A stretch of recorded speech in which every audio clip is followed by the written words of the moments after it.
Custom के अंदर ये 3 कैरेक्टर स्किल आप यूज मत कर लेना, नहीं तो आपके भी दोस्त यही कहेंगे। अरे लीवाई क्या मार रहा है भाई, तू हैक वैक लगा रहा है क्या? देखो हमारा पहला कैरेक्टर डीबी है। इसको यूज करने के बाद जब आप गेम के अंदर फायर करोगे तो आपकी एक्यूरेसी 60% बढ़ जाएगी, और हाँ मूवमेंट भी इतना बढ़ जाएगा कि सामने वाला बंदा आपको छू ही नहीं पाएगा।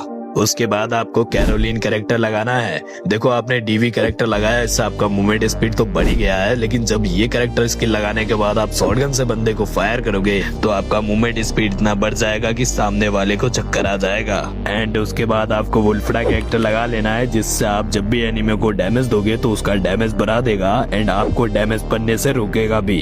एंड लास्ट में आपको अपने हिसाब से कोई भी एक्टिव स्किल रख लेना है। लाइक मेरे हिसाब से तो आप डी से आलोक यूज कर सकते हो, जिससे आप जब भी इसको यूज करोगे तो एचपी तो देगा ही, साथ में आपका मूवमेंट स्पीड भी बढ़ा देगा। चलो तो सेव कर लो वीडियो को एंड हाँ फॉलो कर लेना।